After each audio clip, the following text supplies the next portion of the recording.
Salut les barbus, c'est Uriel de Barbu In Game, votre chaîne de tuto décor, tuto peinture, unboxing et présentation de règles. Aujourd'hui, je suis avec Alaric. Salut Alaric, ça va bien? Salut Uriel, comment ça va? Bah écoute, ça va très très bien. Heureux Bah, de pouvoir reparler de Dystopian Wars. exactement, ça faisait longtemps que t'étais pas venu sur la chaîne. C'est un peu de ma faute, j'avoue, j'ai beaucoup de trucs à penser. Et notamment, bah, c'est la dernière fois qu'on me voit dans ce décor, parce que la prochaine fois, je serai dans ma nouvelle maison.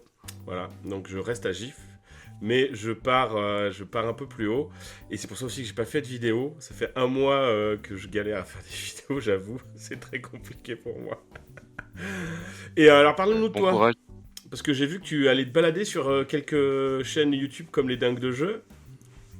Ah oui, effectivement, j'évangélise un petit peu en France pour tout ce qui est autour de Dystopian Wars. Donc je passe de temps en temps sur les dingues de jeux. Bon, j'ai ma chaîne, mais c'est en contenu anglophone, donc mais c'est aussi à destination du public français. Et puis on est en cours de discussion pour faire également un petit passage sur une grosse chaîne française multijeux pour également faire du Dystopian Wars. Donc j'essaye un petit peu de faire en sorte que le jeu se démocratise. Hmm. Et j'ai l'impression que ça fonctionne bien parce qu'il y a de plus en plus de petites communautés qui commencent à naître à gauche et à droite. Avant, il n'y avait que Paris. Et là, ça y est, il y a des différentes villes où il commence à y avoir des petites communautés locales et ça fait très plaisir de voir que ça se développe. Ouais, bah, c'est super cool parce que effectivement c'est un jeu qui est quand même assez fun, qui change un petit peu du 28 mm piéton où on joue des tanks et des fantassins. Là on joue des bateaux, donc comme la plupart des gens qui à mon avis regardent cette vidéo savent un peu de quoi on parle. Pour ceux qui ne le savent pas, Dystopian War c'est un jeu de bataille navale qui est dans l'univers Dystopian Age, qui contient aussi des figurines 28 mm pour un jeu qui s'appelle Wild West Exodus. Et bientôt, il y aura un jeu terrestre avec Armored Clash.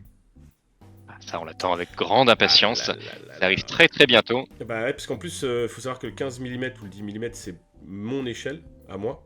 C'est-à-dire que moi, je joue depuis 15 ans, 20 ans. Je jouais essentiellement à des jeux 15 mm avec des jeux comme Flemme au Foire. Et ça me manque. Ça me manque là, tu vois. J'ai besoin d'avoir des tanks et d'avoir des belles échelles pour pouvoir faire des villages, des villes. Tu vois, c'est des choses qui sont super sympas à jouer, quoi. Ça va être vraiment top. Et donc oui, Armored Clash en plus c'est pas échelle 15 mm, ça va être 10 mm. 10, Donc ouais. on va vraiment, voilà, l'objectif c'est vraiment donc qu'on puisse avoir de l'infanterie qui soit jolie. Là, on a eu déjà les premiers renders 3D, c'est quand même autre chose que ce qu'on a sur Légion Impérialiste, même si le jeu est cool, hein. Mais voilà, la qualité de l'infanterie est pas du tout la même. Et ils ont déjà commencé à teaser un petit peu ce qu'on va avoir. On va avoir des forteresses aériennes, des énormes chars. Enfin, ça va vraiment être très très sympa. Gardez l'œil ouvert sur ce jeu. Ça va être très très lourd quand ça va sortir. Ouais, j'ai hâte. Bon, aujourd'hui, on va parler que de disto. Dès Ouais. qu'on a Oui, des infos sur Armored Clash, on viendra vous en parler, Barbu, avec Alaric, ça sûr. c'est sûr et certain. Aujourd'hui, on est sur comment on fait une liste à Dystopian War et qu'est-ce qu'on doit choisir. Parce que moi, par exemple, les Barbus, autant en V2, j'arrivais à m'en sortir, autant en V3, quand je fais des listes, j'ai l'impression de jamais choisir les bonnes choses. Et donc notre cher Alaric, lui, va nous expliquer un peu comment faire une liste. Vas-y, on t'écoute, mon cher Alaric. Tout à fait. Donc effectivement, c'est un point qui est important parce que c'est la construction de liste. Alors, elle n'est pas complexe sur Dystopian Wars, mais voilà, il y a deux, trois choses de base à savoir pour comment ça fonctionne. Ça arrive qu'on me demande, mais attends, mais voilà, j'ai le droit à combien de Battlefleet, ce genre de choses. Donc ça, c'est des questions auxquelles on va répondre tout de suite. Et également, ça c'est le niveau 2. Ensuite, on fait quelques parties. On se dit, mais attends, mais je me prends des raclés. Qu'est-ce qui se passe? Pourquoi est-ce que ça marche pas? Effectivement, il y a deux, trois choses à savoir au niveau de la construction de liste parce que c'est un jeu qui plus que par exemple 40K ou quoi, si on n'a pas les bons outils pour répondre aux bonnes menaces, la partie peut vraiment se faire dans un seul sens. Parce que par exemple, il y a certains types d'armes qui ne peuvent absolument pas tirer sur certains types d'unités. Et donc, si jamais votre adversaire, vous trouvez dans un tournoi, votre adversaire est un peu compétitif, et il tire sa flotte vraiment d'un côté, si vous n'avez pas les bonnes armes, vous ne serez pas du tout adapté, et ça va être très compliqué pour vous. Donc voilà, l'objectif, on va essayer de vous dire un petit peu voilà, les différentes menaces qui peuvent surgir, pour que lorsque vous construisez votre liste, vous sachiez ce qu'il est important d'avoir dans votre liste pour avoir une espèce d'aspect généraliste pour pouvoir contrer tous les types de menaces qui peuvent arriver.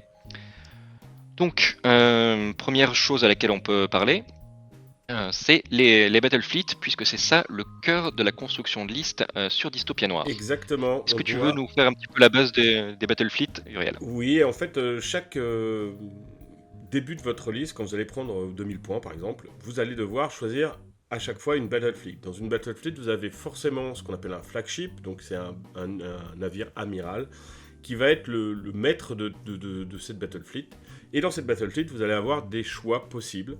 Donc par exemple, 3 volants, si c'est une battle fleet volante, puis un petit sous-marin. Et ça va vous donner souvent un petit bonus. Alors, il y en a certaines où c'est un bonus qui est anecdotique, comme une relance dans toute la partie. Et puis, il y en a d'autres, comme les Crimson Link, dont on pourra parler, mais c'est du Sultanat, qui sont des volants. Quand on les prend, eh ben, ils gagnent une règle spéciale qui s'appelle Luminous Defense. Voilà. Donc chaque Battlefield est importante à bien gérer parce que suivant les bateaux que vous avez envie de mettre dans votre liste, vous allez devoir aller vers certaines Battlefield et laisser d'autres à côté. Quand vous avez fini une Battlefield, si vous avez des points, rien ne vous empêche de prendre une deuxième Battlefield. Et accélérer, etc., jusqu'à ce que vous ayez pris le nombre limité de vos points que vous aviez décidé de jouer.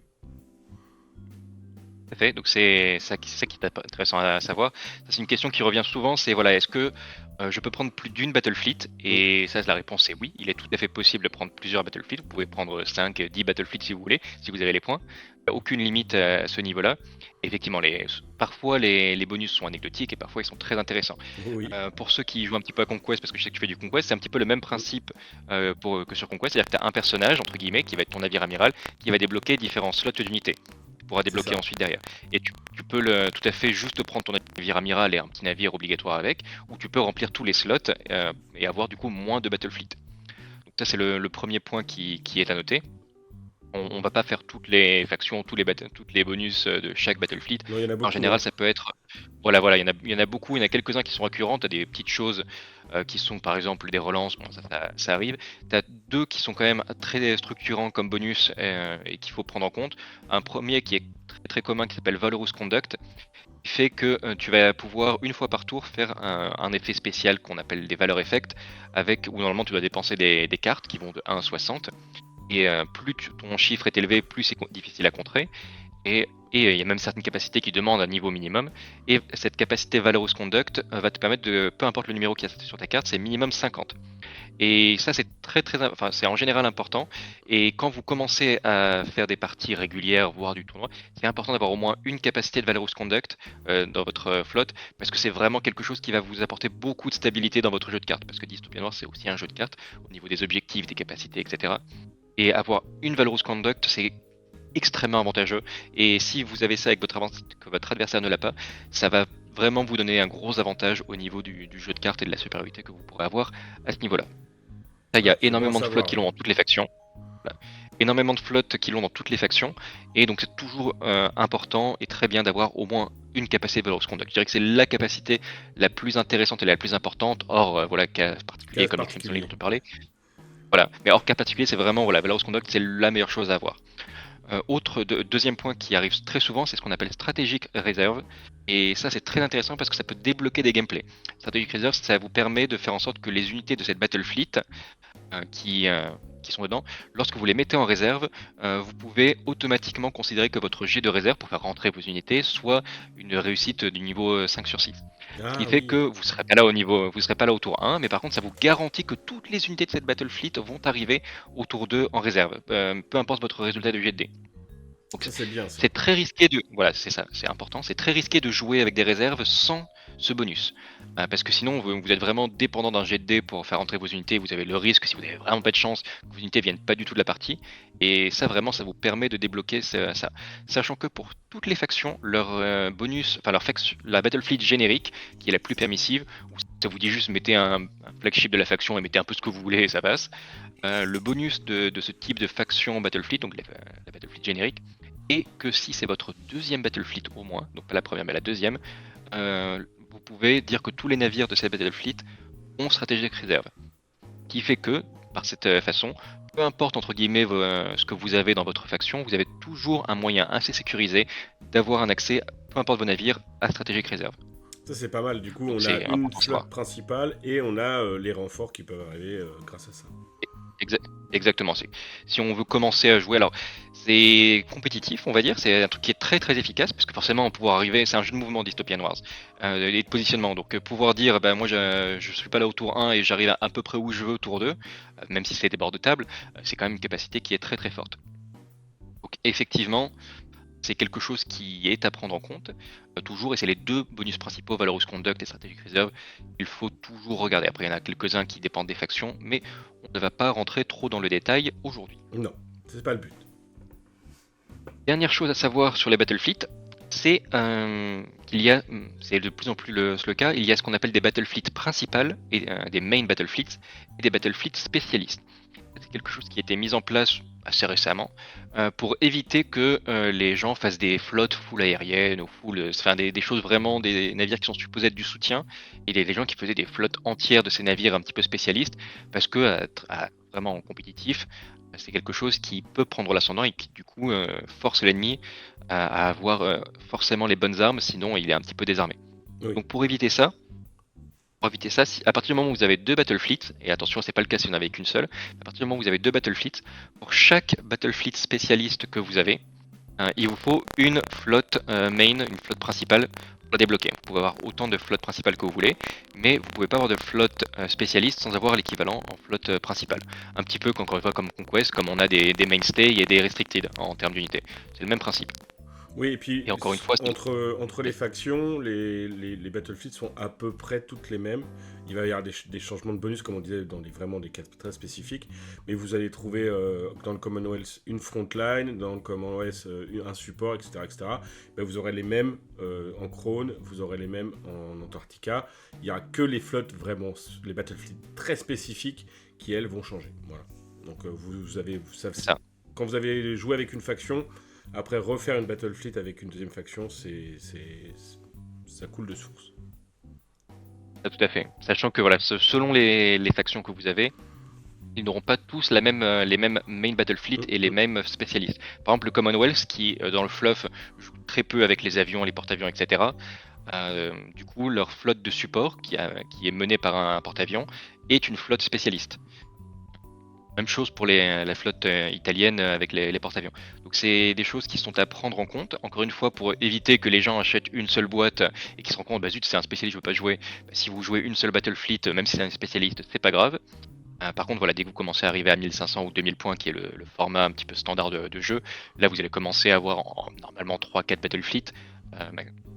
Là, ça va être important de bien faire l'équilibre entre vos spécialistes et vos flottes principales.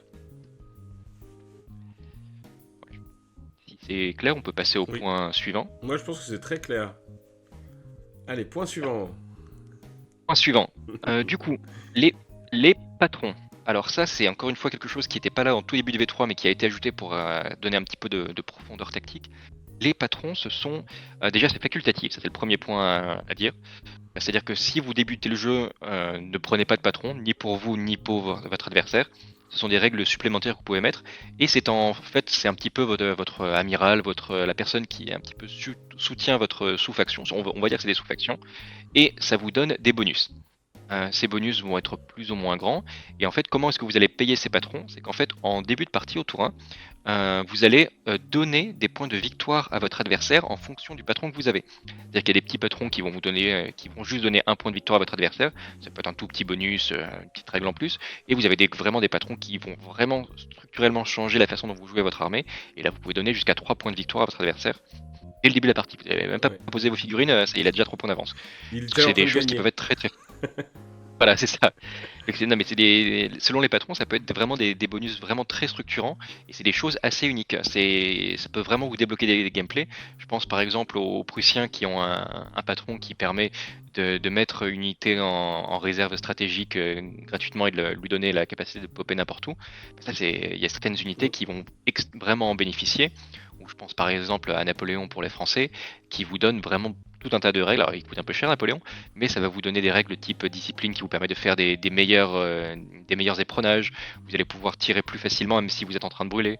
Vous allez pouvoir avoir Elite Crew pour des abordages aussi bien en attaque qu'en défense. Donc, vous avez différents types de patrons qui peuvent vous donner des bonus qui vont de l'anecdotique ou mignon jusqu'à il y en a un côté, je crois que c'est un côté anglais, qui permet en fait, au début de chaque tour, vous allez piquer une carte à votre adversaire. Ouais, c'est Vous fort. la prenez au hasard à chaque début de tour, et ça vous donne directement la. Voilà. Moi, j'ai déjà joué contre ça, et quand vous avez une double activation et que votre adversaire vous la pique, je peux dire que ça fait pas plaisir. C'est Donc, surtout, ouais, vraiment des patrons qui vont vous permettre de casser le jeu, entre guillemets. Par exemple, je pense à la princesse pour le sultanat, parce que bon, c'est une des factions que je connais bien. Ben, elle permet d'avoir 2 flottes spécialistes en main, par exemple. Donc la flotte Crimson qui devient, ben, on peut en prendre 2, 3, 4, mais il faut prendre ce patron-là. Donc ça va vous coûter des points de victoire, mais vous pouvez jouer que les aériens. Voilà. Donc c'est c'est ça, important, exactement. Donc, ça va changer un peu le système de jeu. Donc c'est fun, je trouve. c'est très intéressant, et ce qui est bien, c'est que c'est entièrement facultatif.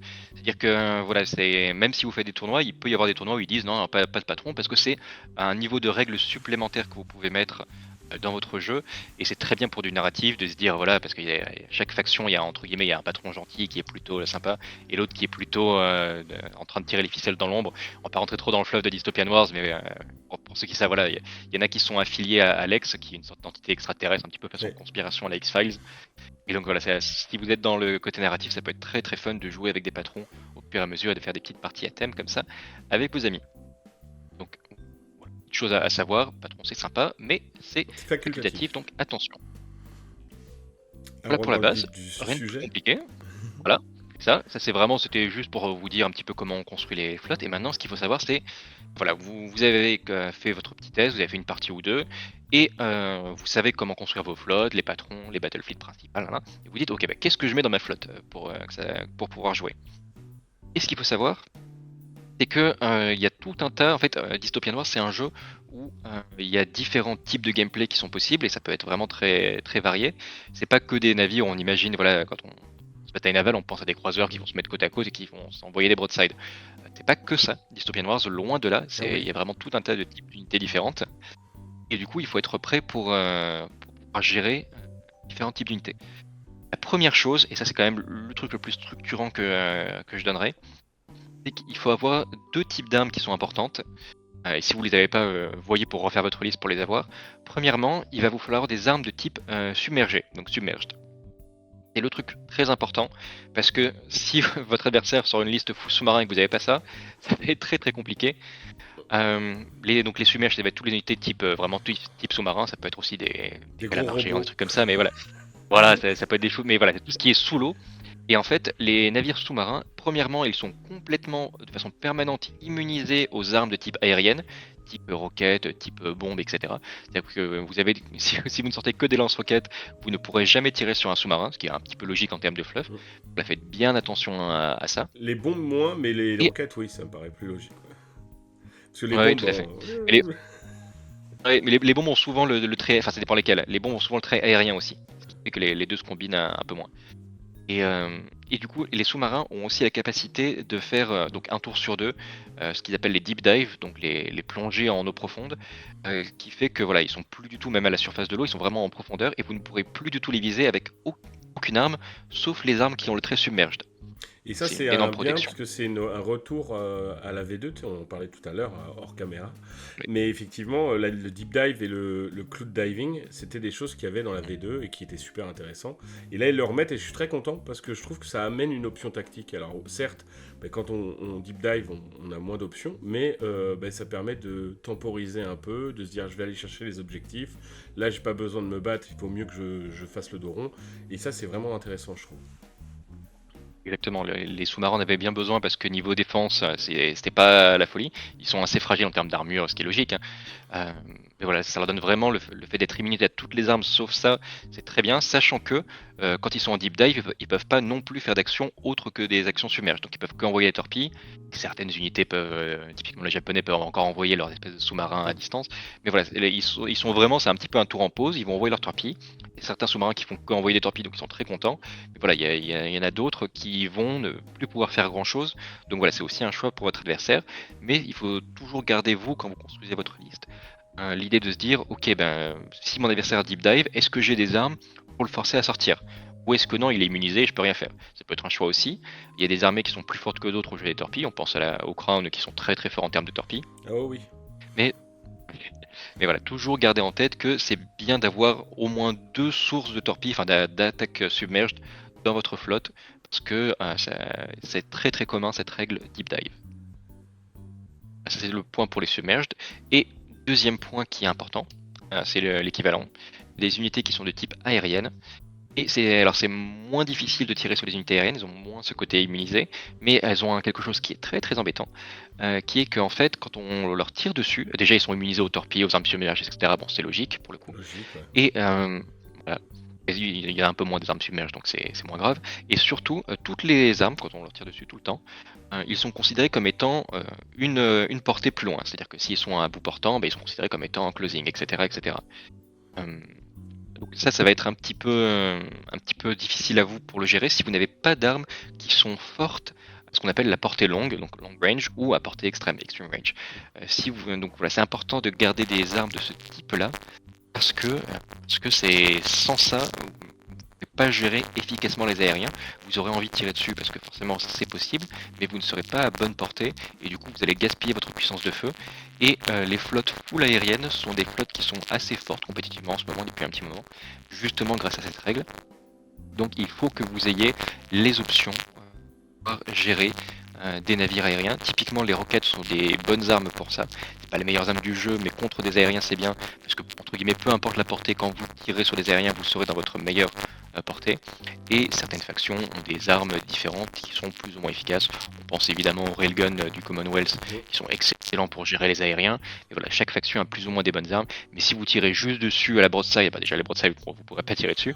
Mais même toutes les gun batteries qui sont omniprésentes dans le jeu ne sont pas du tout indiquées pour tirer sur des aériens, sauf quand vous êtes à point blank et du coup ils sont considérés closing. C'est le seul moment. Mais voilà, ça veut dire que vraiment vous êtes tour 2 ou tour 3, vous êtes en pleine mêlée. Et si vous ne les avez pas déjà attendris un petit peu avant, ça va être très compliqué pour vous. C'est là où, en fait, déjà, il faut qu'il reste des bateaux, quoi. Parce que, bon, ça Exact. peut faire très mal. Donc oui, donc il faut des armes à longue portée pour les aériens, des torpilles pour les sous-marins. Ça, c'est une chose C'est ça. importante. Je pense que de toute façon, à Dystopian, bien que c'était pas forcément vrai au début de la V3, mais maintenant ça l'est vraiment, il faut avoir un peu de tout. Il faut avoir des armes à longue portée, des armes à courte portée, des armes à moyenne portée, parce qu'effectivement, ça va changer suivant votre adversaire. Si vous avez que des armes à courte portée, ben, votre adversaire il va rester très loin le plus longtemps possible. Alors certes, c'est un jeu de mouvement, donc on va se retrouver très rapidement à votre portée effective, mais il aura eu le temps de vous avoiner si lui il a des armes à longue portée. Il faut toujours avoir un petit peu de répondant quand même, hein, quoi qu'il arrive. Tout à fait. Voilà, ça c'est les deux erreurs principales que les gens peuvent faire là-dessus. C'est le fait de n'avoir aucune torpille ou de n'avoir aucune arme qui soit efficace à longue portée. Et quand vous faites, si vous avez ni l'un ni l'autre, ça peut vraiment ça peut donner des parties qui sont un petit peu à sens unique. Alors c'est très facile d'avoir des armes, des roquettes, etc. Mais il faut juste y penser dans votre liste. Et donc si vous n'avez pas ça et que vous tombez sur un adversaire avec lequel vous vous êtes pas mis d'accord pour savoir voir vos listes en amont, par exemple dans un tournoi, ça risque d'être un petit peu frustrant si typiquement votre adversaire est full sous-marin et que vous n'avez pas d'armes submerged, il va dire bah ouais tu me tires pas dessus, bah super, il est fun ton jeu. Ouais, c'est Voilà, ça. voilà. Donc en tournoi c'est moins grave parce qu'il y a vraiment des fois faciles si l'adversaire est sous-marin. Mais quand vous êtes avec des amis, montrez-vous vos listes peut-être, c'est jamais pour les premières parties que vous allez faire. Quand même, nous on est c'est pas un jeu compétitif, c'est plein de gens qui s'amuser. Et ensuite voilà, assurez-vous qu'il n'y a aucune unité qui soit entre guillemets invincible parce que vous n'aurez pas d'armes pour le gérer. Et le troisième type que je veux dire là-dessus, qu'il faut savoir gérer, et c'est important, c'est les SRS, les Short Range Squadron. Si je résume, c'est les escadrons d'avions, ça peut être d'autres types d'unités, mais en résumé, voilà, c'est des escadrons de petits aéronefs qui se jouent un petit peu différemment, qui se jouent avec façon token. On va pas expliquer dans le détail ici, c'est pas le but de la vidéo, comment ça fonctionne des SRS, et vous pouvez voir ça un petit peu comme des jetons que vous allez mettre à très très longue portée. En général, c'est 40 pouces, donc c'est équivalent extreme range. C'est très très, enfin, ça tape loin, 40 pouces. Oh oui. Et en fait, voilà. Et en fait, ce qui va se passer, c'est que vous allez mettre des jetons en fait. Et à la fin du tour, quand tous les joueurs ont fini leurs activations, c'est là qu'on va résoudre les attaques des avions. Donc c'est un petit peu un token, un petit peu de dégâts dans le temps, où on dit voilà, à la fin du tour tu vas prendre cher, mais vous pouvez continuer de vous activer tranquillement, même si vous avez plein de jetons autour. Et ça vous donne un petit peu de temps justement pour réagir et pour ramener vos différents navires qui sont équipés pour gérer les SRS afin de pouvoir les gérer d'ici la fin du tour. Voire envoyer ses propres SRS en défense. C'est une autre possibilité. Tout à fait. Ça, c'est une possibilité également n'est pas très efficace en ce moment. Enfin, c'est efficace parce qu'on peut intercepter, mais les SRS sont beaucoup plus efficaces en attaque qu'en défense. C'est-à-dire voilà, quelques jetons font faire très très mal en attaque. Par contre, en défense, ça va un petit peu vous booster votre défense, mais ça va pas changer le truc. D'ailleurs, Si vous avez que ça à faire, c'est bien. Oui. Ouais, j'ai pas vu de SRS spécialisé dans la défense. Non, il y en avait un petit peu côté anglais, Ouais. et c'est parti depuis, malheureusement. C'est dommage. C'est de militer un petit peu là-dessus, mais c'est vrai, c'est l'une des choses qui, effectivement, on en parlait que la létalité est un peu trop grande dans le jeu. Il y a plusieurs choses qui font ça. On sait que les SRS font très mal entre le rapport coût en point, la capacité à se défendre, etc. Parce qu'ils peuvent être envoyés sans ligne de vue, vu que c'est des avions. Voilà, on peut garer entre guillemets des porte-avions derrière des îles cachées et envoyer des escadrons tour après tour. Alors c'est très fluff, hein, c'est comme ça que ça se passe en vrai aussi. Hein. Tu envoies Ouais, des avions et l'ennemi peut rien faire, mais c'est pas très fun en termes de jeu. Donc c'est il y a ça. différentes choses qui sont en train d'être à l'étude pour pouvoir contrer ça. Déjà, Actuellement, les porte-avions sont sur place, c'est déjà pas mal. Dans la réalité, ils sont à c'est 30, vrai, 30 à t'imagines. 40 km, tu les vois même pas. Allez, ça serait pas très fun comme jeu. Non, ce serait pas Sinon. très fun. Mais oui, tu peux tenter justement de. Bah, on en parlera après de comment gérer les ennemis qui sont cachés, parce qu'il n'y a pas que des porte-avions, il y a aussi des navires d'artillerie qui peuvent faire ça, etc. On va en parler un petit peu juste après. Mais voilà, l'idée c'est que voilà, l'adversaire vous envoie des jetons de SRS, comment est-ce que vous pouvez les gérer? Il y a deux types de capacités qui sont très très fortes pour les gérer, qui sont efficaces, on va dire. Premièrement, il y a les générateurs magnétiques. Ça, c'est quelque chose qui est très bien. Tout le monde y a accès, toutes les factions. Et quand vous mettez des générateurs à gauche ou à droite, vous pouvez dire que voilà, ça va être un générateur magnétique. Qu'est-ce que ça vous donne le générateur magnétique comme capacité? Deux choses. Premièrement, quand vous prenez des attaques de SRS sur vous ou des attaques de type aérienne, type roquette, les doubles touches compteront simples. Et déjà un bon bonus. Oui. Défensivement, c'est pas négligeable du tout. Quand l'ennemi va vous tirer dessus avec des roquettes, ça peut vraiment faire la différence. Et ensuite, il y a la deuxième capacité, c'est que lorsque vous activez le navire qui a le générateur magnétique, alors attention parce que c'est pas en fin de tour contrairement à la deuxième capacité dont on va parler, mais lorsque vous activez ce navire, vous pouvez choisir un autre navire ou vous-même à une certaine portée, et pour chaque jeton SRS qu'il y a sur ce navire, vous jetez un dé, et sur un explosif, donc sur un 6, vous allez détruire un jeton Ça, c'est pas SRS. mal. Donc voilà, c'est quand même assez fort, ça veut dire que votre ennemi il vous met 50, 60 jetons SRS, c'est pas possible, admettons. Statistique, voilà, beaucoup. Mais voilà, vous allez jeter 60 dés, donc c'est voilà, quantitativement, c'est vraiment un bon moyen de défense. Évidemment, ça veut dire que vos navires avec les générateurs magnétiques, vous allez vouloir les jouer plutôt en fin de tour, pour activer cette capacité. Mm. Ça veut aussi dire que les navires générateurs type Hypatia, type Koenig pour l'Imperium, etc., qui confèrent des générateurs magnétiques à tout le monde en bulle autour d'eux, va faire des sacrées zones d'interdiction de SRS. Parce que si chaque navire qui s'active peut faire cette capacité, il peut commencer à faire très très mal Ouais, c'est aux intéressant ça. capacités SRS ennemies. Ouais, effectivement, ça Ouais. permet d'essayer de créer des contres, de devoir gérer d'abord celui qui a le générateur magnétique. Donc ça oblige un peu à la tactique, c'est pas mal, j'aime bien l'idée. Exactement, c'est vrai que au niveau des générateurs, il y a tout le monde adore le générateur Shroud, qui considère que la Obscure c'est un des meilleurs, c'est vrai. Le générateur Fury est aussi bien, mais dans des guildes très spécifiques, et le reste sont un petit peu mal aimés. Et je trouve que le générateur magnétique est trop souvent booté, alors que les gens me disent ouais bah c'est trop fort les SRS, j'arrive pas à les gérer. Je fais mais t'as des magnétiques? Bah non, j'en ai pas. Bah alors, t'as pas d'arme anti-aérienne? Ouais, forcément ça. Donc voilà, toujours prévoir au moins quelques navires magnétiques que vous allez peut-être garder en arrière-plan, des navires que vous savez que vous allez activer plus tard dans le tour, peuvent vraiment vous faire très très mal parce que, pour résumer les SRS, souvent quand vous avez le double de la masse de l'adversaire en jetons de SRS, ça vous débloque des capacités très très fortes. Et du coup, juste le fait de retirer un ou deux jetons, ça peut vous faire basculer Ce franchir bonus, ce palier, pardon. ouais.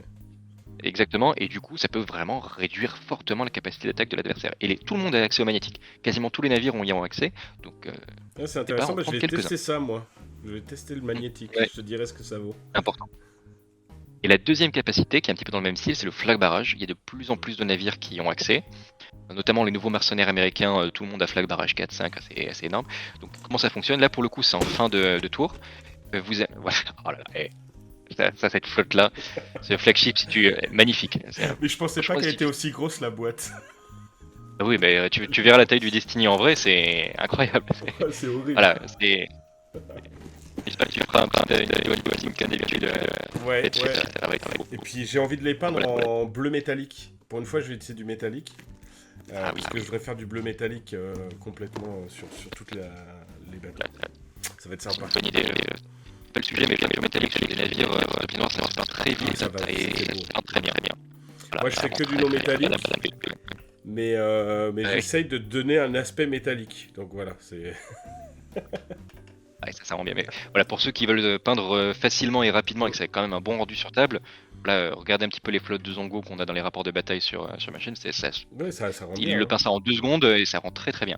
Ouais. Puis surtout, Du coup, l'idée, pour c'est revenir sur qu'on Cla- a 10, Oui, 10 bateaux, 15 bateaux. Donc voilà, vous pouvez très rapidement vous mettre à Dystopia Noir. Peint. Ça, c'est quand même exactement. important. Ouais, c'est un petit peu un jeu d'escarmouche quand on y pense, hein, parce qu'on a C'est très peu ça. de figurines. Mm. Et puis ils partent Ça. très vite. Donc, Donc ouais, on est vraiment dans le jeu d'escarmouche. Du coup, pour le flag barrage, en fait, ça va être un petit peu le même principe que magnétique, c'est-à-dire que vous allez jeter des dés et sur un 6, ça va retirer des jetons, sauf que ça se passe en fin de tour, donc il y a un peu moins ce côté, il faut l'activer forcément en fin de tour mon navire, parce que dans tous les cas, vous allez avoir la capacité. Et de 2, c'est un chiffre fixe. Voilà, vous avez flag barrage 5, vous allez lancer 5 dés, peu importe le nombre de SRS qu'il y a autour de vous. Mm. Flag Et puis, barrage 10, etc. ce qui est bien avec le fait de flag barrage pendant le tour, c'est qu'on arrive, on fait flag barrage, bah, il en reste. Si j'ai un autre flag barrage, je peux l'activer, aller chercher les autres CRS, Exactement. Tout à fait, etc., tout à etc. fait. Par contre, là Exactement. aussi, il faut les activer quand même le plus. Enfin, il faut attendre que l'adversaire lance ses SRS. Donc, ça oblige une certaine gestion tactique, qui est bienvenue d'ailleurs, hein, parce que c'est ce qui est intéressant dans un jeu, Tout à fait. c'est la tactique, de se dire il faut que j'attende, mais si j'attends, mon adversaire va pouvoir me tirer dessus, etc. etc. Tout à fait, tout à fait. Parce que sachant que votre adversaire va, de toute façon, vos générateurs magnétiques, il peut y avoir ce petit jeu de qui s'active en premier. Les flags barrage, quand même, votre adversaire va pas trop avoir envie d'envoyer ses jetons d'SRS autour de vos navires avec flag barrage. Parce qu'il sait que potentiellement, il va en perdre 3, 4, 5 sur un jet de dés malchanceux, donc ça peut vraiment mettre le doute à votre adversaire. Ça, c'est le troisième point important à prendre en compte, c'est comment gérer les SRS ennemis. Et c'est vraiment entre les armes submergées, les armes longue portée et comment gérer les SRS ennemis. C'est vraiment les trois, c'est la sainte trinité de ce qu'il faut pouvoir gérer dans votre liste par rapport à vos adversaires. Encore une fois, mettez-vous d'accord pour vos premières parties avec votre adversaire pour que ça se fasse en douceur et qu'il n'y ait pas de surprise et qu'il n'y ait pas de partie à sens unique. Bah oui, parce qu'on est là Et pour ensuite, quand vous s'amuser. commencerez à jouer un peu plus souvent, bah oui, complètement. Et par contre, plus tard, si vous voulez faire des tournois, je sais qu'on a une petite communauté compétitive qui se met en place en France, plutôt côté Bretagne. Si vous commencez à ce niveau-là, dans ce cas-là, prenez bien en compte, voilà, est-ce que vous avez de quoi gérer des SRS, de quoi gérer des sous-marins et de quoi gérer des aériens. Les trois types de menaces qui demandent vraiment des armes spécifiques pour les gérer. Super. Et donc, Ensuite, ah ouais. ouais, ce que je veux dire. Alors, c'est quoi la suite maintenant? Alors ensuite, c'est les plus petites choses, mais c'est un petit peu des checklists. On va aller beaucoup moins dans le détail sur comment gérer les menaces suivantes. Mais il y a toute une petite liste, il y a 5-6 choses. Il faut se dire, voilà, bah, je fais ma liste, est-ce que je sais y répondre? Si la réponse est non, c'est pas si grave. Voilà, si vous n'avez pas de quoi gérer des sous-marins, c'est un peu plus embêtant. Ouais. Là, ce qu'on va se dire maintenant, c'est moins grave si vous n'avez pas de réponse.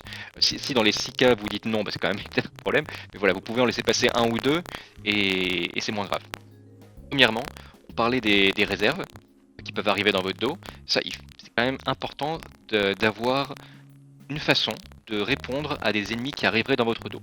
Que ce soit parce que c'est des robots ou des mecs qui deep dive, enfin qui cloud dive comme tu dis, et qui arrivent dans votre dos de façon classique, inbuilt dans la datasheet, ou des unités simplement qui ont stratégique réserve grâce à la faction Battlefield dont on parlait, et qui tour 2 vont forcément arriver à peu près dans votre dos. Il faut que vous ayez des armes pour les gérer, parce que si vous avez tous vos navires qui sont en première ligne et vous avez plus que des porte-avions derrière, forcément un robot qui arrive derrière, il va se faire très plaisir avec vos porte-avions. Pour le Oh coup. oui. Et chaque faction a au moins une solution. Alors, je sais pas, ça dépend vraiment de la faction, mais regarde un petit peu. Je fais aussi des vidéos What to Build où j'explique un petit peu tout ça. Mais chaque faction a une solution au moins, vraiment qui est des navires ou des robots ou quelque chose qui est fait pour rester en arrière-ligne, peut contribuer à la bataille et qui, si jamais il y a un navire ennemi qui arrive dans votre dos, un robot ou quoi que ce soit, il va pouvoir le contrer. Je pense par exemple, je prends deux exemples, chez les Russes, le Commonwealth, ils ont un navire qui s'appelle le Kostroma, enfin un robot géant, qui a une espèce d'énorme railgun hache. Et typiquement, voilà, il est bardé de railgun, donc forcément il peut contribuer à extreme range facilement toute la partie, il est très efficace. Et quand des robots ennemis commencent à arriver, il a des armes à closing, il a son générateur de blast et sa hache, et il peut vraiment contrer très fortement des robots ennemis. Je vais pas dire qu'il va les one-shot, mais voilà, ça peut vraiment l'occuper un ou deux tours, voire gagner. Après, Ça c'est c'est vrai que le une Kostroma, solution. t'as envie de l'envoyer en avant, hein, Ah bah, oui, t'as aussi, mais il fait bien les deux. c'est ça. Après, si tu veux l'envoyer vers l'avant, t'as vraiment un navire qui est dédié, qui est le Marina avec sa perceuse, qui lui, pour le coup, fait que ça, qui est que là pour se téléporter à l'avant. En défense, t'as le Kostroma qui est Mm. très bien, et avoir un Kostroma à 2000 points, c'est toujours bien parce qu'il va toujours contribuer, tour 1, tour 2, tour 3, et si l'ennemi arrive dans votre dos, il peut gérer. Même D'accord. chose côté Empire, par exemple, un autre exemple complètement différent, t'as un sous-marin qui s'appelle le Koromodako, il me semble, enfin, t'as non, c'est la capacité qui s'appelle Koromodako. T'as un sous-marin avec des tentacules, simplement, qui, qui est très japonais que je dis ça comme ça, qui peut envoyer des torpilles, également extreme range. Donc encore une fois, il reste dans votre arrière-cour, il fait des torpilles, il fait deep dive, il est très bien, il est tranquille. Et si jamais des robots arrivent ou des navires arrivent dans votre dos, il peut les contrer, il peut utiliser ses tentacules du coup pour les réorienter, pour les choper, faire des abordages. Et du coup, encore une fois, c'est un navire qui contribue à extreme range et qui a également un contre-punch blank qui est très très appréciable. Et chaque faction a des navires comme ça. Ça peut être des navires aériens, des sous-marins, des robots, etc. qui permettent de contrer les réserves ennemies qui arriveraient derrière vous.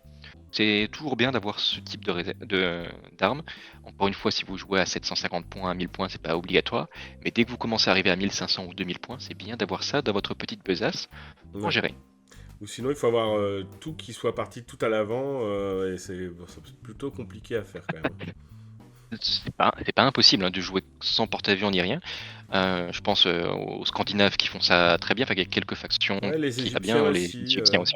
Ouais, c'est Ouais. exactement. Parce qu'ils ont pas de Donc, porte-avions, c'est possible. tous ils sont collés, l'espèce de SRS, ils sont collés à la coque et ils s'en vont. C'est assez rigolo ça. J'aime beaucoup l'idée. Exactement, c'est très très fun. Donc voilà, c'est pas impossible. Mais voilà, dès que vous commencez à avoir des navires qui restent un petit peu en arrière, voilà, qui restent un petit peu en arrière et qui sont un petit peu fragiles, faites attention et prévoyez comment les protéger dans votre flotte quand vous construisez votre liste. Il y a le côté inverse, du coup. C'est votre adversaire a des navires qui restent cachés. Qu'est-ce qu'on Comment est-ce fait? que vous allez les chercher? Et voilà, ça peut être, en général, ça va être des navires type porte-avions. Ils sont cachés derrière des îles, qui vont faire full reverse tous les tours, ils vont se prendre des disorders, mais ils s'en fichent, ils se réparent, et qui du coup, ils sont hors de portée de ligne de vue. Et la plupart des armes hors SRS ne peuvent pas les gérer. Donc comment est-ce que vous faites?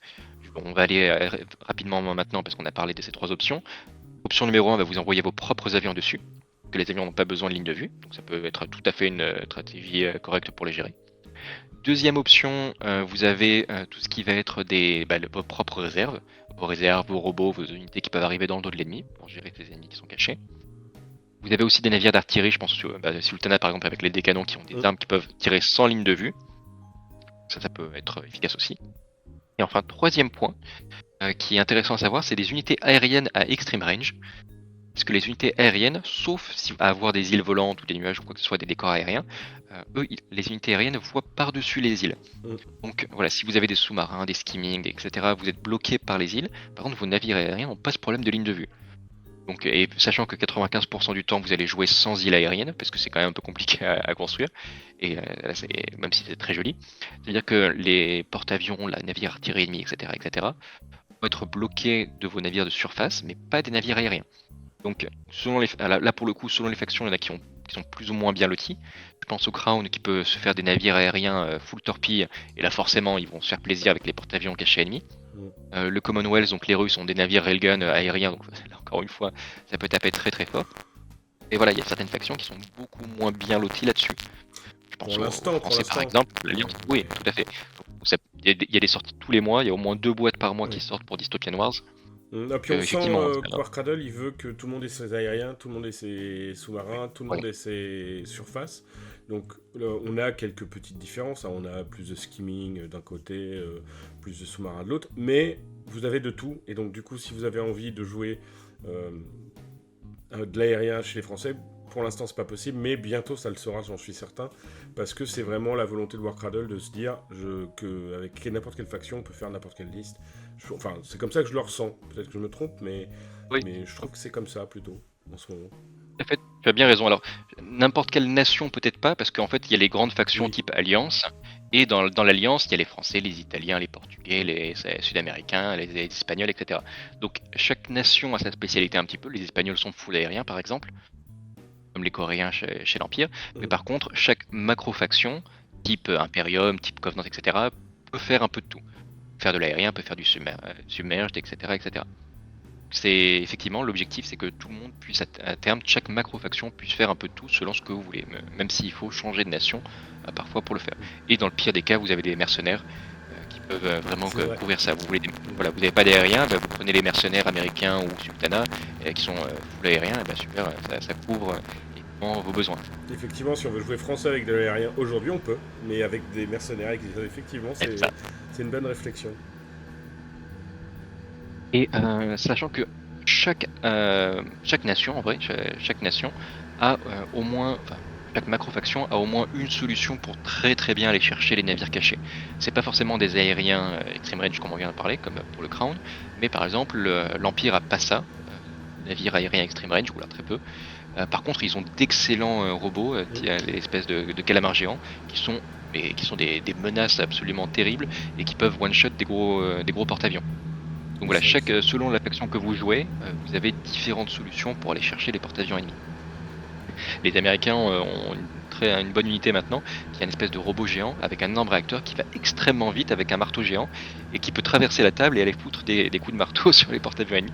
Ça fait très très mal. Donc voilà, chaque faction a un petit peu ses propres spécificités à ce niveau-là. Ensuite, autre petit point checklist, c'est comment est-ce que vous gérez les hordes de figurines. De type navire de masse 1, on appelle ça, puisque c'est les plus petits navires, ça coûte vraiment pas cher. En général, un navire de masse 1, c'est à peu près 3 à 4 fois moins cher qu'un navire de masse 2, donc c'est vraiment des navires de type horde, qui peuvent mourir très très vite, Mm. ils sont peu armés, par contre il y en a beaucoup, et en fait, ce qui se passe dans Dystopian Wars, c'est que en fait, les excédents de dégâts sont perdus, c'est-à-dire que si vous faites 30 touches à un navire de masse 1, bah, il est atomisé, super, par contre le navire à côté ne meurt pas. Vous pouvez séparer vos tirs dans Dystopian Wars pour dire bah, ok je tire avec une batterie à chaque fois, mais ça réduit vos chances. Et du coup c'est compliqué avec des armes conventionnelles de gérer les masses 1. C'est possible, vous allez en tuer plusieurs, mais est-ce que vous allez les tuer assez vite? C'est pas certain. Et il y a des armes qui sont extrêmement bien faites pour ça, il y a ces deux types d'armes, les armes de type blast et les armes de type torrent. Mm. C'est un peu le même principe, c'est juste la forme qui change, mais c'est des armes de gabarit, c'est-à-dire que vous allez poser pour le blast un grand cercle, et les torrents c'est une espèce de lance-flamme que vous allez pouvoir poser. Et la question, c'est comment est-ce que vous allez. Enfin, ce sont ces armes-là qui sont faites pour spécifiquement tuer les unités de masse 1. Donc, il faut idéalement avoir au moins une voire deux armes de type blast dans votre armée, histoire que si votre ennemi vous charge avec 8, 10, 16 frégates, vous puissiez mettre des blasts pour le gérer, sachant qu'en général, le jeu, c'est un jeu de mouvement, encore une fois. Vous êtes censé jouer avec pas mal d'îles sur le terrain, donc si votre adversaire spam vraiment les frégates, il y a un moment où il n'aura pas la place de tout mettre bien espacé, et du coup forcément les frégates vont être regroupées les unes avec les autres s'il en a trop, et du coup là vous allez vous faire plaisir avec vos gabarits. Encore une fois, selon les factions, il y en a qui sont très bien équipés pour des armes de type blast. Je pense à l'Union et le Covenant qui ont des armes blast extreme range, enfin voilà, vraiment des trucs des missiles de croisière qui peuvent annihiler complètement, même dans la zone de déploiement ennemi des masses 1. Le Commonwealth, les Russes, c'est plutôt à closing, donc à moins de 20 pouces, où vous allez pouvoir mettre vos générateurs de glace qui vont faire très très mal Très très aux mal. masses 1. Voilà. Et il y a certaines factions, je pense à l'Alliance par exemple, qui ont très peu de blast, qui du coup vont devoir compter sur d'autres choses pour gérer. Sachant que c'est quelque chose qui est pris en compte par Warcradle, et il y a des rumeurs, enfin, on sait qu'ils sont en train de travailler sur la V4 qui devrait arriver, on espère, à la fin de l'année, et où par exemple toutes les broadsides deviendraient des armes de type torrent, ce qui est plus fun, qui aide forcément à gérer les masses 1, même si une fois qu'ils sont à point blank. Et donc voilà, c'est des choses le jeu continue d'évoluer toujours. Et Oui, ce serait pas mal, je trouve que c'est une maintenant, bonne idée, ouais, effectivement. Ou ouais, de faire que la règle fusillade, elle a des bonus, ou elle peut jeter l'excédent. Enfin, il faut qu'ils trouvent un truc avec ouais, les broadsides, c'est une très bonne idée, ouais. exactement. Donc ils sont en train de travailler dessus. Bon, on va voir comment ça va se présenter à la fin. Mais voilà, pour l'instant, tant qu'on est encore en V3, toujours garder en tête que des armes de type blast, il n'y en a pas énormément. Allez voir à la fin de vos orbates, vous avez la liste de toutes les armes et regardez pour le mot-clé blast ou torrent. Et c'est important d'avoir ce type d'arme. Idéalement, voilà, plus c'est longue portée, mieux c'est, parce que des blasts à point blank, bah super, mais c'est un peu trop tard. Et typiquement le sultanat a ça, mais on peut faire des petits combos avec les portails. Mais voilà, au moins une arme de type blast, c'est bien parce que ça, en fait, ne serait-ce qu'avoir qu'une seule arme de type blast, ça force votre adversaire à éparpiller ses frégates pour contrer ça. Parce que même psychologiquement, en fait, quand l'adversaire sait que vous n'avez pas de blast, ah bah ok, je fais ce que je veux, tu pourras pas me gérer. Si vous avez ne serait-ce qu'une petite arme blast, il faut quand même que je fasse attention au niveau de mon déploiement C'est parce ça. que voilà, ça peut toujours me tomber dessus. C'est bien d'avoir ça. Ensuite, petit point à gérer aussi, c'est comment est-ce que vous allez gérer voilà, les dreadnoughts, voilà, des cuirassés qui sont surblindés. Et Ou des icebergs avec des porte-avions, quoi. voilà, alors, ça c'est encore un autre sujet, ça c'est vraiment un DPS check. Tu parles de l'Ice Maiden qui est un truc qui a genre 36 PV, enfin un truc hallucinant. Ça a une petite armure en fait, et donc c'est un peu plus facile à gérer, il faut juste tirer dessus longtemps mais ça finit par mourir. Ouais. Il y a vraiment il y a vraiment des navires, je pense aux Tirpitz chez l'Imperium, je pense à l'Hachiman pour l'Empire, qui sont des énormes dreadnoughts, ça coûte très très cher, pareil pour le Gloriana pour l'Angleterre. Ce sont des navires qui sont incroyablement résistants, qui en général, il y en a un par faction en général, c'est vraiment un gros tank. Et c'est un truc qui va avoir armure 8, citadelle 17 en général, avec des règles défensives de fou. En général, ça va avoir au moins un shroud ou effet équivalent. Donc c'est-à-dire que vous n'aurez pas les explosifs. Ça va avoir une défense anti-aérienne et anti-torpille. En général, on va taquiner la vingtaine de dés de défense. Et quand vous arrivez là-dessus, comment est-ce que vous gérez ça? Ça, c'est important d'avoir des armes qui peuvent gérer ce type d'unité. Parce que si vous tirez dessus avec des armes classiques, Ça va être long. vous avez le gros risque, voilà, ça va être long et vous avez vraiment des navires ou des croiseurs. Vous dites, si je tire dessus, entre toutes les défenses, je tire au torpille, hein, il va me faire moins 3D, moins 5D, plus les défenses, plus l'armure. Vous dites, je fais pas de dégâts. Statistiquement, à moins d'avoir de la chance, je fais pas un PV à ce truc-là. Donc là, c'est un peu plus de la chance de ce côté-là parce que vous pouvez toujours vous dire, j'ai de la chance, je compte sur mes dés, mais vous allez perdre votre temps et vous allez gaspiller votre puissance de feu à tirer dessus si vous n'avez pas de bonnes armes. Dans ce cas-là, il y a plusieurs solutions. Ça dépend des générateurs défensifs et des défenses de ce Dreadnought. En général, ce qui marche bien contre ces trucs-là, ça va soit être des grosses attaques de torpilles par exemple, parce que les torpilles, ça va contourner la plupart des générateurs. Ça ignore les générateurs de bouclier, ça ignore les générateurs Shroud, ça ignore l'ablative armor, etc. Par contre, vous allez vous heurter à tout ce qui va être escorteur, etc. en termes de défense anti-torpille, mais ça peut être une très très bonne solution. Et vous allez également avoir toutes les armes ou toutes les capacités qui peuvent permettre de réduire la citadelle de l'ennemi. Il y a des capacités des armes type piercing, des armes railgun, vous avez des capacités spéciales type sharpshooter, je vais pas vous faire la liste. Voilà. Tout ce qui va vous permettre de réduire la défense de notre adversaire, c'est bien d'avoir ce type d'arme pour contrer ce type de navire qui est extrêmement défensif.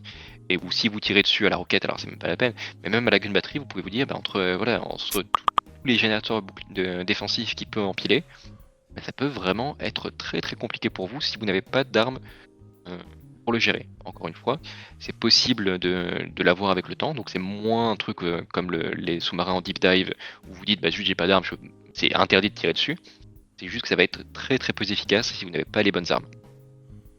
Encore une fois, on vient de dire que les torpilles c'est bien parce que ça permet de gérer les sous-marins et ça peut également, si vous en avez assez, gérer les dreadnoughts, puisque ça passe sous la plupart des défenses. Donc, ce que je suis en train de dire, c'est que prévoyez des petits navires torpilleurs, ça fait toujours, c'est toujours bien d'avoir ça. Et dernière chose en termes d'ennemis, c'est pas vraiment un ennemi, là on a fini de faire le tour pour les navires ennemis. Par contre, une chose qui peut être intéressante d'avoir au moins une dans votre flotte, voire deux, c'est comment est-ce que vous gérez les mines. Ah oui. Ça, ouais, ça c'est important, parce que les mines ça fait très très mal. C'est compliqué à gérer, vous pouvez gaspiller entre guillemets vos SRS pour enlever les mines, mais c'est pas garanti et c'est peut-être mieux à faire avec vos avions. Et si vous n'avez pas, pas de navires qui ont ce qu'on appelle Minesweeper, qui est une capacité qui permet d'enlever les mines au début de votre activation, ça peut être compliqué. Sachant que en plus, Minesweeper, c'est une capacité qui s'active au début de votre activation. C'est-à-dire que si vous voulez retirer une mine, il faut envoyer votre navire Minesweeper, qui survive le tour et qui s'active au tour suivant pour enlever la mine. C'est quand même chaud et les mines c'est très très compliqué à gérer. Alors vous pouvez vous dire je vais juste la contourner. Oui, ok, super. Ouais. Donc si votre adversaire commence à mettre 4-5 mines, il y a certaines factions qui font ça très bien, Oui. je pense aux Italiens par exemple. Oui. Si votre adversaire en met beaucoup, ça peut faire très très mal, sachant que en fait, vous allez lancer quand vous prenez une mine, vous lancez votre masse x 10 en dés. C'est-à-dire que vous avez un cuirassé masse 3, masse 4, vous allez vous prendre 30-40 dés dans la tête. Ça fait très très mal. Et Et puis en en plus, plus, si on laisse l'adversaire vous dicter là où vous avez le droit d'aller, ben, ça veut dire que lui, il a juste à vous attendre à certains endroits pour pouvoir vous dégommer. Donc, et puis vous allez faire des bouchons, ça va être comme sur l'autoroute ou le périph', et vous allez vous retrouver bloqué derrière vos propres bateaux. Donc c'est pas ça. forcément la meilleure des solutions. Donc il faut vraiment Et, pouvoir les gérer ces mines. c'est ça. Et si vous faites des bouchons, votre adversaire là du coup il attend évidemment avec ses armes blast et torrent. Et là, et là ça va pas du tout. Blab, blab. Ouais. Donc bien prévoir de comment les gérer. Actuellement, il y a un système pour les gérer qui permet de, en fait, vous pouvez envoyer des petits navires pas chers en sacrifice, des frégates qui vont coûter 30 points. Vous les balancez dessus, bah, il va mourir super, mais au moins vous perdez peu de points à sacrifier les unités. Mais c'est quelque chose qui est connu et on se dit bah, c'est pas très fluff, donc c'est des règles qui sont en train d'être prévues pour éviter que des navires masse une pas chers puissent détruire des champs de mines. Et donc vous pouvez le faire aujourd'hui, mais il y a des forts risques à la prochaine mise à jour, Ça, cette ça se voit. capacité soit voilà que ça soit retiré. Il y aura sûrement un boost de la capacité Minesweeper, peut-être à la fin de l'activation, ou de la capacité des SRS de retirer les mines. Et voilà, pour l'instant vous pouvez faire les frégates, c'est la meilleure solution actuellement. Et attention, une fois que cette capacité d'envoyer des navires sacrificiels ne sera plus possible, prévoyez bien de comment gérer les mines dans votre flotte. Au moins un ou deux navires Minesweeper. En général, c'est des petites capacités bonus. Vous n'avez pas un navire qui fait rien à part enlever des mines, c'est des navires qui ont ça en plus. Mais voilà, prévoyez d'en avoir dans votre flotte si vous pouvez. C'est pas obligatoire. Et vous serez très content si jamais l'ennemi a effectivement des mines. Moi, j'ai perdu un Borodino avec des mines. Oui, c'est possible, hein. Je pense à Steve qui était juste derrière une mine et il s'est pris une attaque sur Ginium Flare qui fait que vous avancez tout seul de C'est votre ça. masse. Du coup, il a avancé dans la mine et Nous, forcément, ça. on jouait avec Steve et il y avait le scénario tempête. Donc tu fais une dérive au début de ton tour et à la fin de ton tour. Voilà. Donc du coup, je me suis Mais retrouvé en plantant les mines. ouais, ça, il faut bien faire attention. Peut-être qu'on parle un jour des différents scénarios, mais effectivement, les scénarios, ça peut extrêmement impacter la façon de jouer. Vous avez les scénarios avec les tempêtes, effectivement, qui augmentent le drift. Mais vous avez les scénarios qui se passent de nuit maintenant.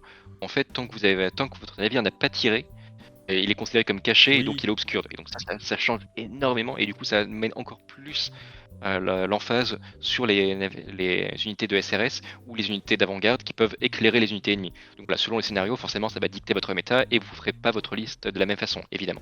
oui. Et ça, c'est un sujet pour un autre jour. Exactement. Dernier point, voilà. Tout dernier point à dire pour ce qu'il faut, voilà, les petites checklists, c'est comment est-ce que vous allez capturer les objectifs. Parce que c'est quand même ça le but du jeu, c'est pas que de tuer l'ennemi. Il y a deux types d'objectifs à Dystopian Wars. Il y a les objectifs où il faut des navires tanky pour être à côté de plateforme pétrolière, d'un site de naufrage, etc. Il faut juste être à côté, rester en vie, et voilà, peut-être jeter un dé, mais ça va bien se passer. L'objectif, c'est de rester en vie à côté des objectifs. Et ça, c'est Je ne dur, vais hein, pas vous rester en vie. surprendre. Voilà. Voilà, c'est ça. C'est un jeu très létal actuellement. Et donc voilà, je ne vais pas vous surprendre, il faut des navires tanky pour rester en vie. Donc voilà, vous prenez des navires qui sont pas trop chers, qui ont des bonnes valeurs d'armure et de citadelle. Leur mettez des générateurs défensifs, Shroud si vous savez pas quoi mettre, sinon des magnétiques ou des shields. Et vous essayez de rester hors de ligne de vue tout en étant à proximité des objectifs. Voilà, il n'y a pas beaucoup plus que ça à dire. Mettez des escorteurs, mettez des zones, des bulles de défense type Corvette Duty, Heavy Escort, ce genre de choses, et essayez de rester en vie. J'ai pas beaucoup plus de choses à dire là-dessus. Mais voilà, c'est un truc important. Parce que si vous Après, dites, ouais, c'est bon, ouais, ce qu'on peut dire aussi, c'est qu'on a aussi des objectifs qu'on peut avoir avec les cartes. Et du oui, coup, les cartes, souvent, elles vous disent ben, marquez des points en mettant une unité masse 1 au centre de la table, par exemple. Ou mettez une masse 2 dans la zone de déploiement adverse. Donc, c'est aussi, quand vous faites vos listes, bien penser qu'il y a des objectifs, si vous voulez jouer avec beaucoup de points secondaires, ben, d'avoir de toutes les masses pour pouvoir aller scorer vos objectifs secondaires. Sinon, vous ne pourrez pas les tout à faire fait. si vous n'avez pas de masse 1. Et donc, c'est pareil, sacrifier des masses 1, c'est bien. Et si vous avez 3 unités de masse 2 et une seule de masse 1, ben, peut-être que cette masse 1, il va falloir la garder pour pouvoir scorer des points. Tout à fait. C'est un point important.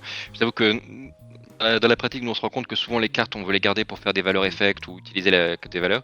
Et parce que souvent, malheureusement, c'est un équilibrage actuellement, c'est que les parties se gagnent à la table rase en fait. C'est plus que ou aux objectifs vraiment.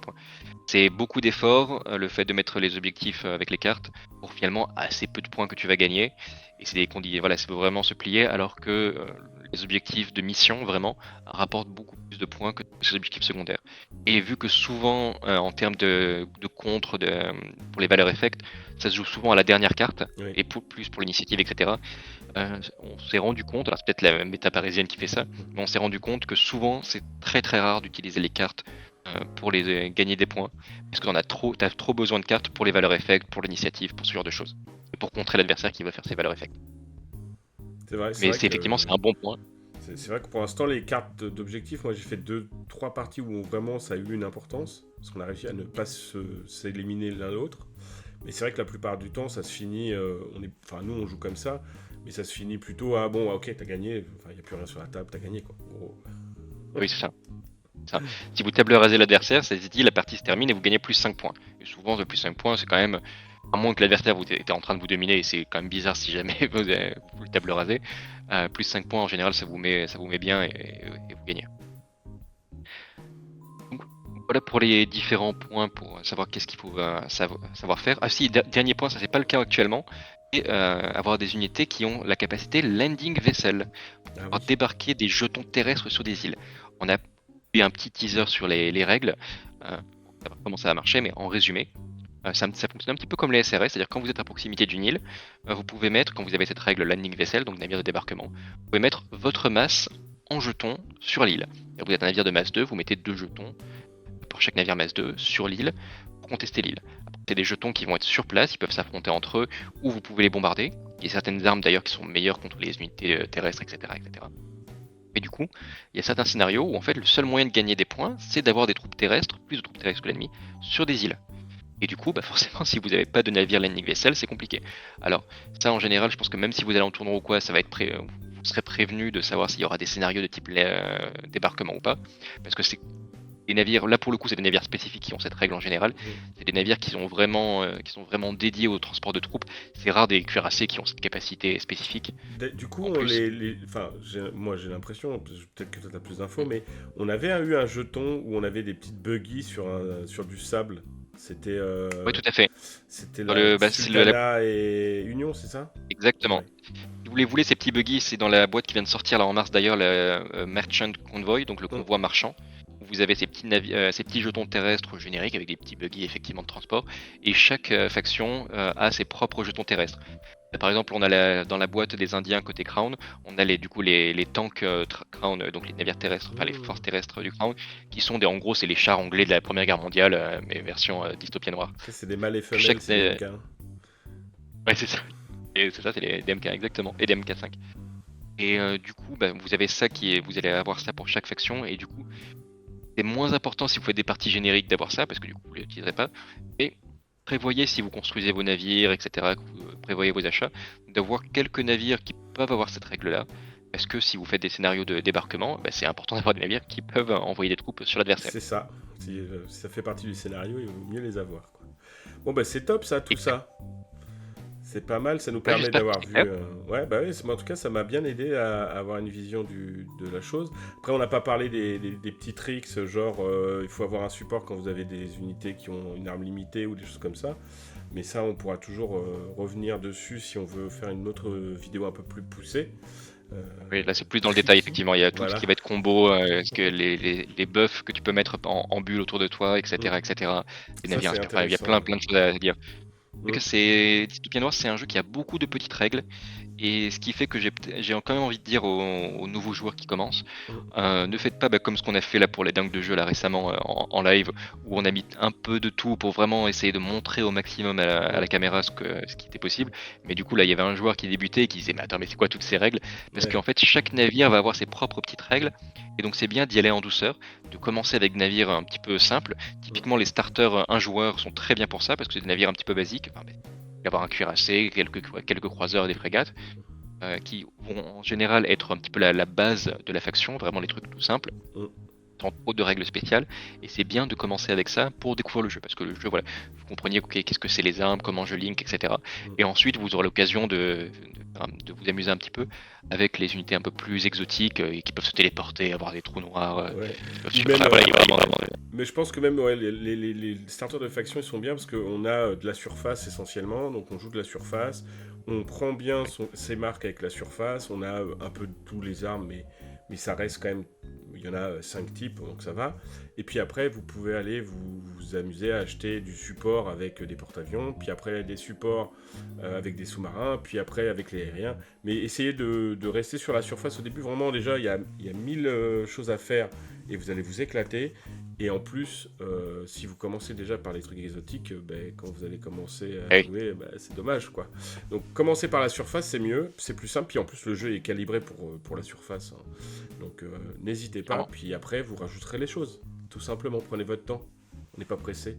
Non, mais c'est vrai que c'est vraiment, pour le coup, il y a des jeux où tu dis les starters, c'est voilà, c'est un petit peu une porte d'entrée, mais c'est pas la folie. Pour le coup, Dystopia Noir, c'est le jeu Oui. où si vous savez pas ce que vous voulez, vous commencez une faction, vous prenez les starters. Vous posez même pas la question. Déjà, c'est un super rapport qualité-prix. Vous avez tout ce que vous avez besoin dedans. Vous avez les dés, les cartes, les templates de mouvement, les jetons. Vous avez tout ce que vous avez besoin dedans. Il y a même une carte du monde qui est très jolie. Ouais. Et, Que je vais et poser vous bientôt avez dans ma nouvelle, ah dans mon nouveau super. bureau. Il y a ça, il y a la carte de Conquest en tissu aussi qu'il faut que je mette. Ça va être sympa.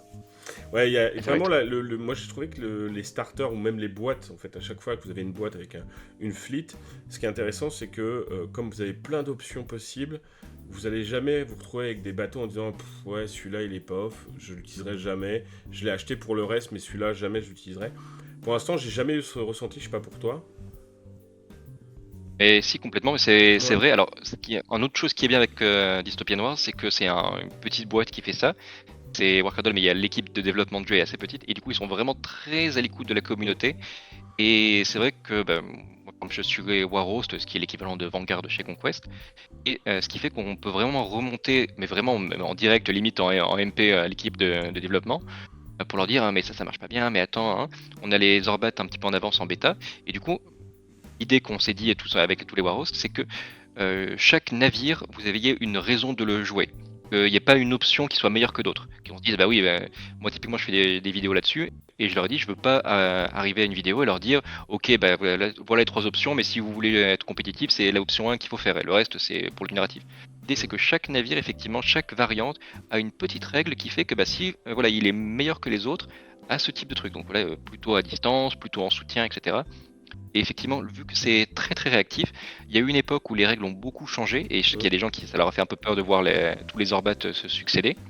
Maintenant, le jeu est beaucoup plus stable, Oui, bah et ouais. l'idée c'est que voilà, l'idée c'est que chaque navire ait son propre rôle, soit bien pricé, et je pense que au niveau de l'équilibrage inter-navire, etc., Dystopia Noir, c'est je vais pas dire un des jeux les mieux équilibrés parce que c'est un jeu qui est très aléatoire du fait des explosifs, etc. Ça sera jamais un jeu ultra compétitif du fait du caractère aléatoire.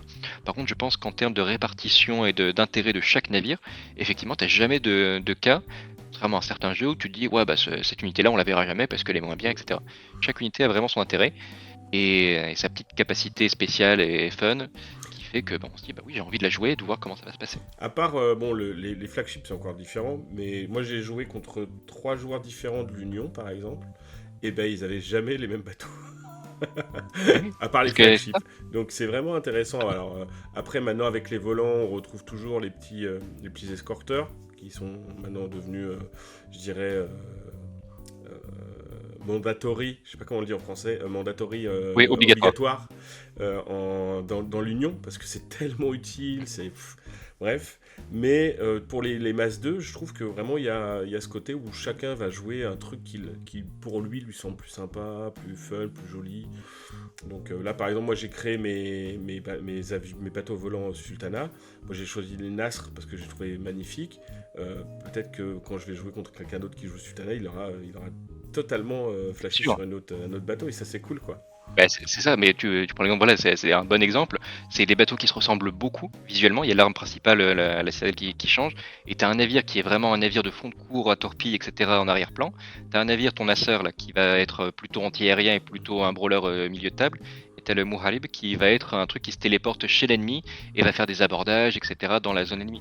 Donc voilà, selon que vous soyez plutôt joueur fond de cours type voilà, les joueurs taux de 40K, on vous voit, ou vous soyez plutôt le joueur qui fait de l'abordage à fond, voilà, typiquement les joueurs orques vont bien s'amuser là-dessus, et que vous êtes dans l'ultra-agressivité, avec le même navire, vous pouvez limite le proxy, le magnétiser, et ben, en fonction de votre envie du moment, vous pouvez, avec les mêmes navires, faire des variantes qui se jouent vraiment, vraiment différemment.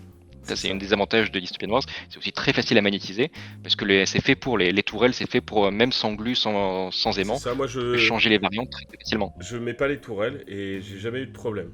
Franchement, au pire, il y en a certains où ça jouait un peu, j'ai mis un coup de patafix, tu vois, pour qu'ils tiennent.